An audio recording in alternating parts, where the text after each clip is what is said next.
And all of a sudden I started to get really excited. And I knew I was onto something when I couldn't sleep. I woke up in the middle of the night thinking, shit, I can do good and do well. Like I started to get like really like, okay, Pat.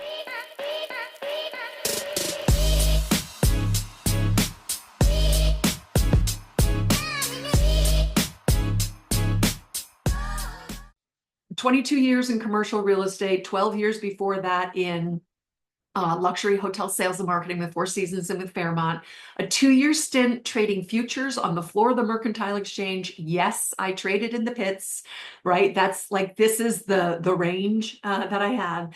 And I finally feel like, hi, Sarah. Hi. Hi. You're so cute. Hi. Yeah. I finally feel like I've got my mojo, right? Like my feet are underneath me. I'm with my tribe. I've met my people. Tanisha, hi, gorgeous. How are you?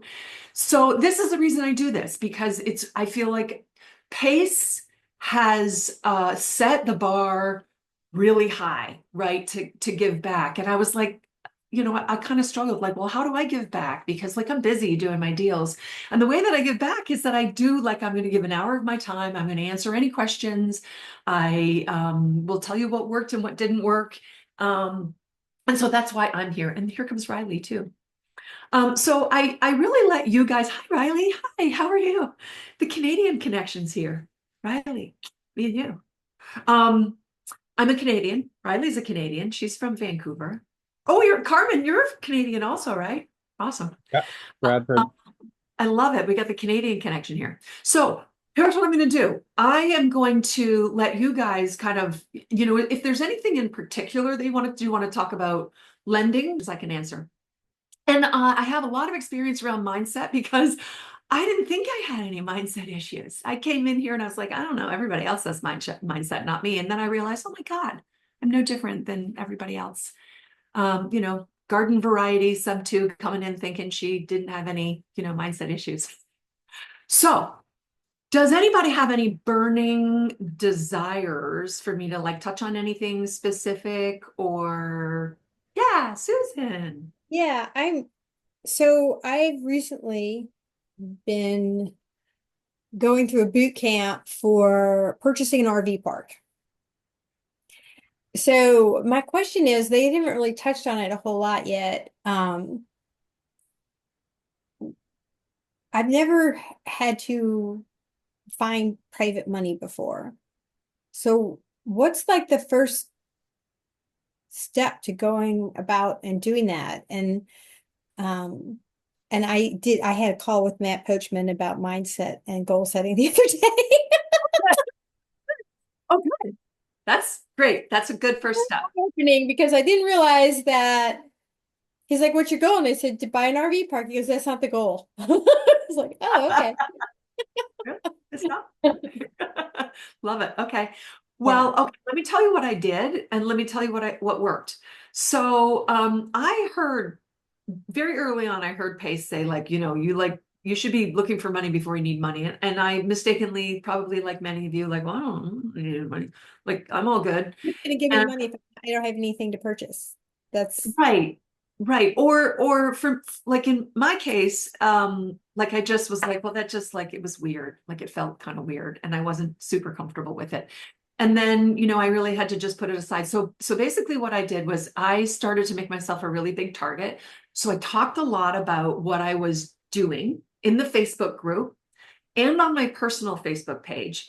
But bigger than that, I also made sure that I talked to people outside of sub two. Now, if you want expensive money is in sub two. Really, right? Tanisha's nodding. Really expensive money. Like I lend to people in second and sometimes third position. I know. And yes, I've been wiped out, but it also costs like 20%. Like if there's no other lender and the deal's like a little risky, like I'm okay with that because I have so many loans out that if 1% on average over a basket of loans goes bad, it doesn't really matter. Mhm. Like right. So, but if you're only doing 1 or 2 or 3 loans, you don't want one loan to go bad. So you might want to lower your interest rate and not do riskier deals. But like it just depends on what your tolerance is, right?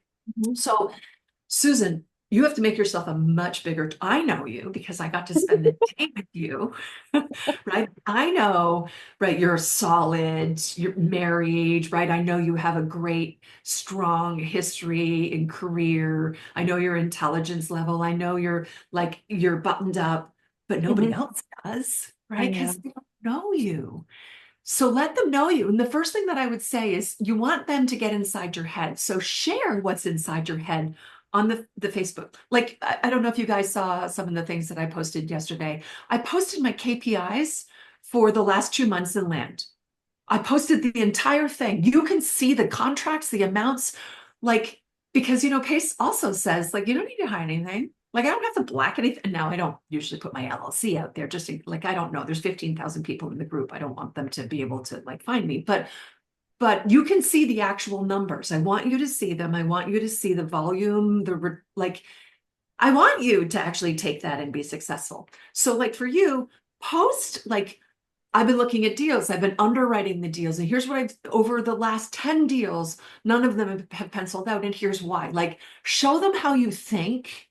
Okay. Because when you show me how you think, I'm going to look at them and go, wow, she's like really buttoned up. I like how she's evaluating X, Y, or Z.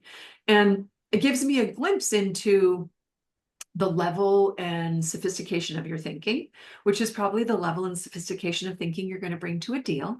And so if you ask to borrow from me, I already have a glimpse into how you think about deals or partnerships or borrowing. It doesn't have to be like super complicated either. Like even when I borrow from somebody, if the lender lets me if the lender lets me put their name up, like post them in Facebook, I will put their actual name.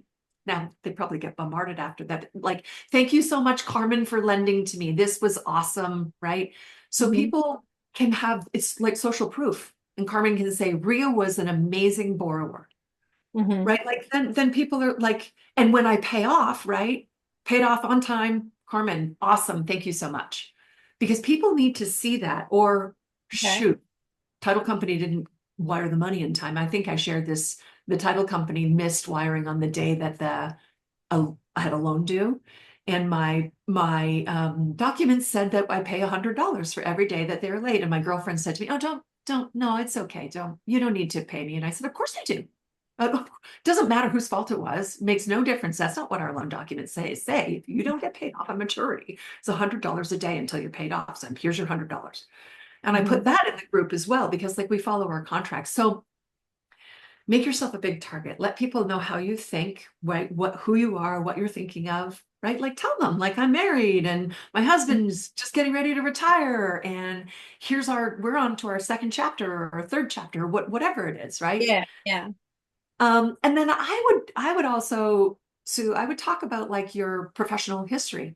Like who are you, right? Like what have you done? Because even if you haven't done a huge amount in investing, your professional history speaks volumes about you. And my licensed realtor ran a brokerage for 12 years. Yeah. Absolutely. Yeah, absolutely. Right. You have a professional history that like Mhm. people should see. By the way, this doesn't disqualify anyone who doesn't have a professional. I lend to people who are like in their 20s and have never done a deal. Again, somebody has to lend to them. They have to do their first deal. And if nobody ever lends to them, they'll never be able to do the deal. Right. I mean, I don't think I'd lend 500,000 to a complete new time, but like, right. Just because like, things can happen and go sideways. So do you think you should, I heard somewhere, I can't remember who, if it was Pace or somebody else, to start out just asking for a small amount. I need to borrow 20 or $50,000 for this, for marketing or whatever it is, and then pay that back quickly, or just turn around and pay it back, and then, slowly increase the amount that you're looking for. Versus going for, I need to raise $1 million to buy this RV park, or You can. I've done that where like somebody's a new lender And Mhm. William, I'll come to you in a second. Where somebody's a new lender and I've borrowed from them and for like a short period of time, and then I give them like a big chunk back. And like Mhm. sometimes they'll come to me and they'll say, look, I'm really nervous about lending, and I know that you borrow and you lend. Like, do you have something like I can do with you? But also they know like I just sold the company. So like if something goes sideways, I can probably like they're probably gonna be okay. So like Yeah. maybe they feel a little safer. Mhm. Honestly, Sue, I would just put it up in the Facebook group. Here's what I'm looking for. Mhm. Here's who or can somebody help me get connected? Like so I don't know how much do you need like is it $1 million that you need I don't for know the yet. I have to find the RV park first. okay. Okay, so put up. This is what I'm looking for. Probably close to that amount. Okay. Right. So Yeah. this is what I'm looking for. I'm probably going to need, 500, 800, close to $1 million. Where are my big lenders at? I want to start building relationships with you now. And they'll come, like they'll go, hey, Susan, what so and you can say, hey, and some will say, great, let's talk about what you're doing. Some will say, just come to me when you have a deal. Yeah. There are some very big lenders in the group. They have millions and they'll lend millions. And they'll lend, on the quality of the asset, right? On the Mhm. actual group. But like, let's say you don't have everything to do on your own the first time.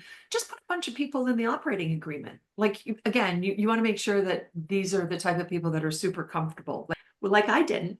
And then I was like, sort of, annoyed. I was like, nobody's, no, what's that movie, you guys? I will not be ignored, Dan. Right? Like that was me. I was like, they're ignoring me. And, I got really intense about making sure people didn't ignore me, but you sort of have to be that way. Uh-huh. Tag me, tag a bunch of people that you know, put Okay. an image in it, do all the things, the standard things to make sure that the algorithm's there, and then keep building on it. Okay. And also do this outside of sub two, because inside sub two is expensive money. Right? Because we're investors, right? So do it outside of sub two so that you have other people. One of my largest lenders, you guys, is my college friend who I hadn't seen, like I'm 57. Okay, so my college friend, and I put it on Facebook, and he was like, wow, Ria, that sounds great. And I was like, what do you mean that sounds great? Like, and the first loan he did was 50, I think it was 56,000. He's gone on to, he just did $150,000 loan. He actually said to me, the loan before this one, he said, that's it. I don't have any more money. I'm completely tapped out. My wife and I love getting this mailbox money every month. And I just thought, oh, well, I'll just throw it out to him just in case like money freed up. And he was like, I know I told you I didn't have any more money, but you know what? I lied. There is more.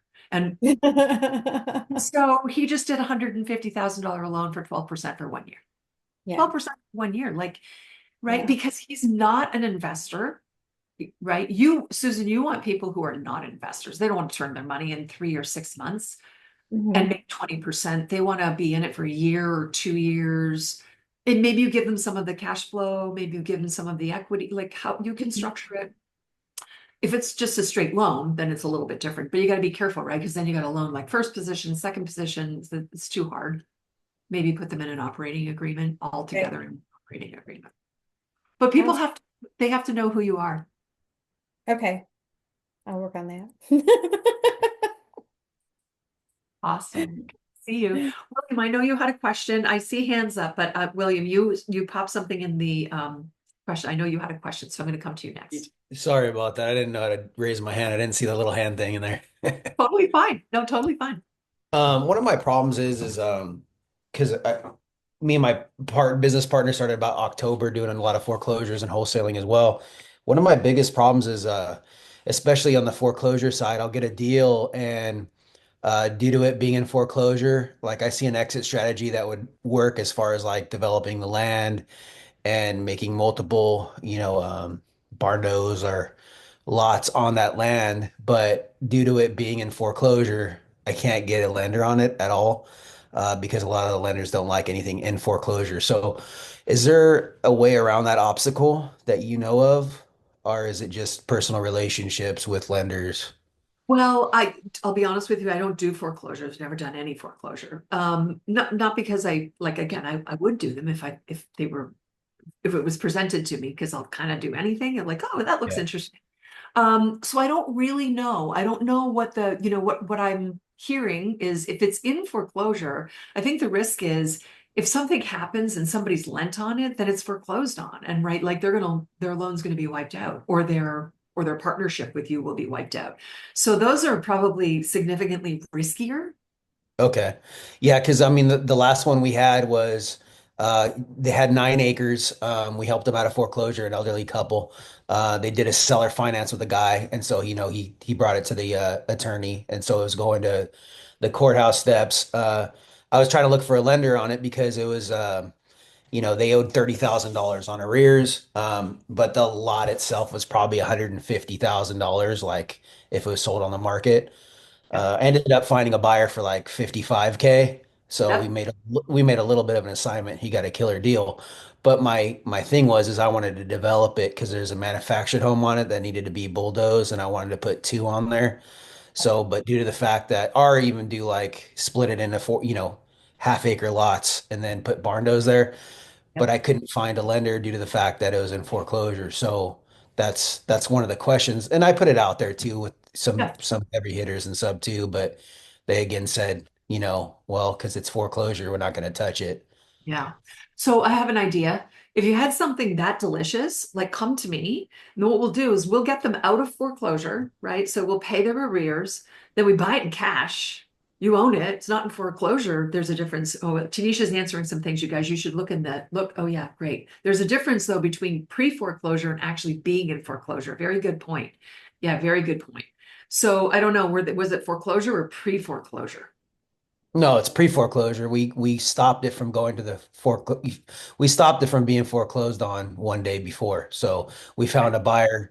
We got the contract given to the attorneys, so they saw that it was in contract, and then they postponed it, and then we found a buyer before it went to the courthouse steps, and then obviously due to the contract, it got pulled. Yep. Um, Yeah. so it was no longer a foreclosure. Well, if it's a great deal, here's the deal, right? You buy it in cash, get them out of pre-foreclosure, buy it in cash, close on it, and then, right, then you own it in cash. I mean, you could have a lender. You wouldn't have a lender, you'd have a partner. You Yeah. just need a money partner. Okay, hey Ray, you Okay. want to run this? We come in, we buy it in cash. I'm your partner in it. A lot of times, like it just depends on the deal. Sometimes I want to hold the title, like in land, I typically hold the title. And then we JV, and then you do, okay, now we got to get a loan because we want to do X, Y, and Z, which significantly increases the value of the property. But Okay. like, So you'd so owe it's you hold two steps. ownership in the land. Okay. Yeah, Got it. I mean, I'll be honest with you, it just depends. It just Got it. depends. Okay. Sometimes I want to hold ownership on land in my LLC. When I fund land, I typically fund it we buy it in my LLC. I JV with the sponsor, but the sponsor is responsible for doing all the work. And then I take a piece of the upside or equity. But Yeah. like if it doesn't sell within a certain amount of time, the sponsor's out and I'm just dumping the land because land is really hard to do other things with. Like if you're still sitting on it for, well, it depends on what it is, for like 6 months, then you're in trouble. Okay. You, All right. you might, you might be in trouble. Thank you. Cool. Yeah, you're welcome. Cass. Hi, Cass. Hello. I'm Hey, out of my uniform. I was on my way I home from see army you. work, so I'm in the office. Awesome. I'm Well, so I'm also Canadian. Uh, I am stationed or posted to CFB Petawawa in Ontario. I amazing. grew up in BC. Yeah, I'll tell you a little bit of a quick story and why I tell it because of the question that I have. So um, I grew up on both sides, a little bit in Ontario and Quebec, but mostly in BC, and spent a lot of time in California, spent a lot of time in Latin America. I built in my 20s, just on a whim, I decided to buy a piece of property down there, like raw land, and built a farm from the ground up, put in easements, did surveys, built infrastructure, all that fun stuff. So I have a little bit of knowledge and experience when it comes to like getting land projects off the ground. Um, when I went back to BC a few years ago, I started getting this dream idea of some. Have you ever heard of something called agrihoods? So No. agriculture and neighborhoods. And so what a lot of land developers now, I've seen like 5 or 6 different ones that they were golf courses. They could have been re-upped as golf courses, but instead they've turned and pivoted and they're building these developments, but they keep in mind like food production and other like fun, nicer, new age, progressive things. And so that gave me the idea, like perhaps as I transition my journey into land development and real estate, like maybe that's an avenue I should keep my eye on. So I took the long path. I took the a longer road and decided, okay, well, if I were to build something like this, I don't, and the way the world was going for a moment, like I don't even know if I could hold on to it. Like I don't have the tactical Armageddon skills to like hold on. So I'm like, I'll take another 3 years. I'll pivot. I'll go do an infantry army contract, get some sort of like defense tactical skills under my belt. In the meantime, it'll give me a W-2 to figure some of this stuff out. And so here we are. I've got a year and a half left of army. In the last, it was December that I joined Sub 2, and it's been wonderful so far. But I haven't niched down to the thing that will make me money today. So that's where I'm getting at. I've got a W-2 in limited time. I've been able to dabble and go to different Zooms and figure some stuff out. And the same advice I always get is to stick to one thing, quit looking at the shiny things and pick one thing. But it's a little difficult because of the limited time I have, I want to make sure that I choose correctly and I allocate my time. So I'm willing to put in money into tools like AI or any automation or software. So I have to choose the right one per se. Yesterday, I went to Prop AI, Pace versus Machine. And that was really fascinating because I saw how effective that Prop AI could be for direct to agent. So now I'm considering maybe that's what I should do is take Prop.ai, once I get warm leads, call them back, even though I'm not a closer yet, at least qualify them even more. But one thing that I've noticed on 3 different live calls on family nights, as well as this one was with Pace, and this is my question. So every time we get on DTAs, direct agents, most times, every time, it's when it's not oh, this is a deal today, he'll pivot and go, you know what? You're awesome. I feel like we can make money together. Do you by chance have any other clients that are looking for homes, but they can't qualify for loans? So they make that relationship right away. Every time, it's the same thing in every call. What I'd like to know is if I follow that model and I get on the call in the same way, I can't say that because I don't have the pool of like buyers that are ready with 25 homes like Pace that can go, I've got a bunch of homes sitting on the sidelines in this community, in this, location. Do you have people that you can bring in? We can make some money together. So I'm missing that piece going into those calls. I would like to figure that part out first, at least pick a location or a buyer's pool or some type of way to kind of qualify that piece of my puzzle before I choose which location in the States I want to go to. I want to essentially bird dog in a sense, but from that angle. So my question is, where do I find these? Is it Owners Club or where do I find these people that already have the homes that I could push them towards? And 2, if I do find them, what's the right question to ask them? Yeah. So you already do have them because you have this entire community. Right. I just don't know where they are. Right. Well, Kess, they don't know who you are yet. Correct. You haven't made yourself a big target yet. Like Okay. this is the first time I've never met you. You're a fellow Canadian. We need to know each other. And I'm like, oh, I didn't, right? I haven't seen you post anything in the group. Right. Now, Okay. maybe you have, but you have to make yourself same message that I gave to Susan. You got to make yourself a Like really big. this. Do this. Post, right? Yes. Yes. And tell them how you think, what you're doing, who Okay. you are, how you operate, what your strengths are, where you want to be involved, what you need, and what you can give. Here's who I am. Here's what I can offer. Here's what I need. Yeah. Who can help me? And remember, you may not get an answer the first, second, third, fourth, fifth, sixth, 10th time.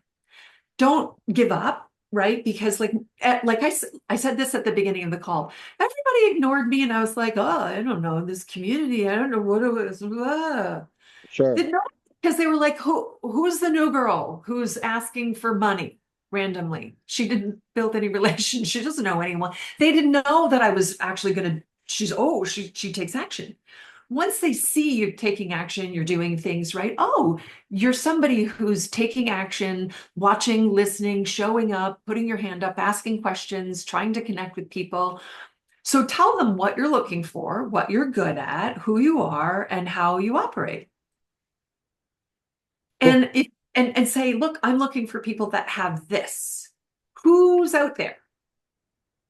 They'll And come. how would you ask that thing? Like when I say that have this, from what I've been able to describe and in my not not with great quality, but just being able to kind of wrap myself around what I'm trying to create. How, like, what is it that I'm looking for? Is it a Yeah. person? Is it Yeah, you don't have to worry about actually having what, let's say you're doing direct to agent calls, right? And so you just start doing them. And then an agent says, well, I don't, my seller doesn't want to sell or whatever happens. But, do you have any other clients? You're still going to ask that question. Do you have any other clients that may need whatever? Because so we could make some money together. Great, that'd be amazing. All you're doing is building the relationship. You may not have yes? anything to give to them right away. I don't have anything right now, Ria, that I can give to you right now that we can make money on jointly. But let me noodle on that. Let me think about that. And then think of ways. So I collect people and relationships like from 30 years ago. Like I remember everyone. They're in my back pocket, they're in my Google contacts in some way, shape, or form. So like Carmen may say to me, Ria, do you know someone who has something totally obscure? And I can like go back in my Rolodex, like in my files, and I'll go, 20 years ago, I remember meeting someone like, and I can pull it out and I can just make the connection. And whether or not it goes anywhere, it doesn't, it's Sure. but Okay. remembering what people need and trying to connect them to that. But also in your situation, if you're feeling like, okay, I came in December, it's only February, right? It's Right. totally normal. I want you to know it's totally normal to be like, Yes. wait, where do I belong? There are so many ways to skin this cat, Cass. You can do what I did, a little of everything. Like people are like, Mhm. well, I should just focus on one thing. Oh, that would have been the wrong thing for me. I needed to taste and sample everything. I'm going to try Yeah, this. I'm similar. So, and I'm comfortable with risk. I'm not afraid. I'm okay, like getting kicked in the teeth. Like, I just want, I don't want to get kicked in the teeth so bad that I'm down, like on my very first deal.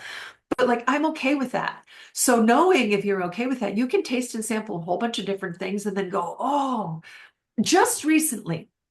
So I thought I was going to do something kind of glamorous in the world of investing. Oh, I'm going to do hotels. Now I have a hotel and I did do a hotel and it's beautiful. But like and I was going to start a fund on a hotel because I was like, oh, it's glamorous and I love fancy hotels. Oh yeah, lovely. But like something just didn't sit right with me. And I was like, well, I don't know. Like, I like to travel to beautiful hotels, Mhm. like beautiful hotels. And then I got involved in this mobile home park deal with Matt. And we're like dragging it to the finish line. And I have been so excited about a crummy mobile home park. Do you know why? Tell me. Because so there's two things, right? It's a really good deal. It's got good cash flow. It's got good equity multiple. And I think we can make it pretty and nice for people who spend $800 max a month in rent. They're not like us. They don't have the same opportunities potentially. And I'm like, why do they have to live in crummy housing? Why can't we do something pretty for them? And all of a sudden I started to get really excited. And I knew I was onto something when I couldn't sleep. I woke up in the middle of the night thinking, shit, I can do good and do well. Like I started to get like really like, I started to think of myself as like the mobile home queen, right? I was like, I could like transform people's lives across America by buying these crummy mobile home parks all across America from people that are just like me. They're 57 or 58 or 59. They're tired operators. They don't want to own it. I'm not tired, right? I'm just warming up. But they're tired operators. They want to sell it on seller finance. They don't need the money. I can come in. They'll relate to me. My hair's colored, but I do have gray hair. I can talk to them, speak the same language, and they'll go, yes, they'll sell it to me creatively. And then I can come in and I can bring in someone like Birdie who can do beautiful design. We can do it like, it doesn't have to be super expensive. We can bring in flowers. We can do nice lighting. We can clean up the mobile homes, the park-owned homes, tenant-owned homes. We can have rules and regs around, you can't have like broken down cars in your, in your Right. driveway, like on your grass. And like, I got excited. So it took me, Cass, the point is, it took me 2 full years to figure out I'm cooking with gas. I love lending, I love land, and I like mobile home parks. It is so different than what I like. I like fancy things, but I don't want to just cater to rich people, Yes. right? Like I want